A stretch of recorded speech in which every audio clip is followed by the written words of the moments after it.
நானா என்ன பழசெல்லாம் எங்க புது சந்தேகங்கள் உண்டாகுது. இது திண்டாட்டமா இல்ல தொள்ளாட்டமா மண்ணை விட்டு 2 கால் தாவுது. எப்போதும் நான் போகும் பாதை இது இப்போது நிற்காமல் ஏன் நீடுது.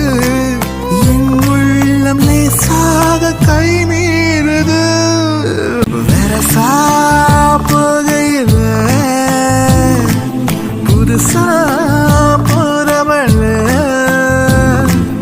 இதுவரையில குளிர் எடுக்கல பெண்ணால அவ சிரிச்சதும் தலைவரை இது தன்னால என் பேச்சு மூச்சு எங்க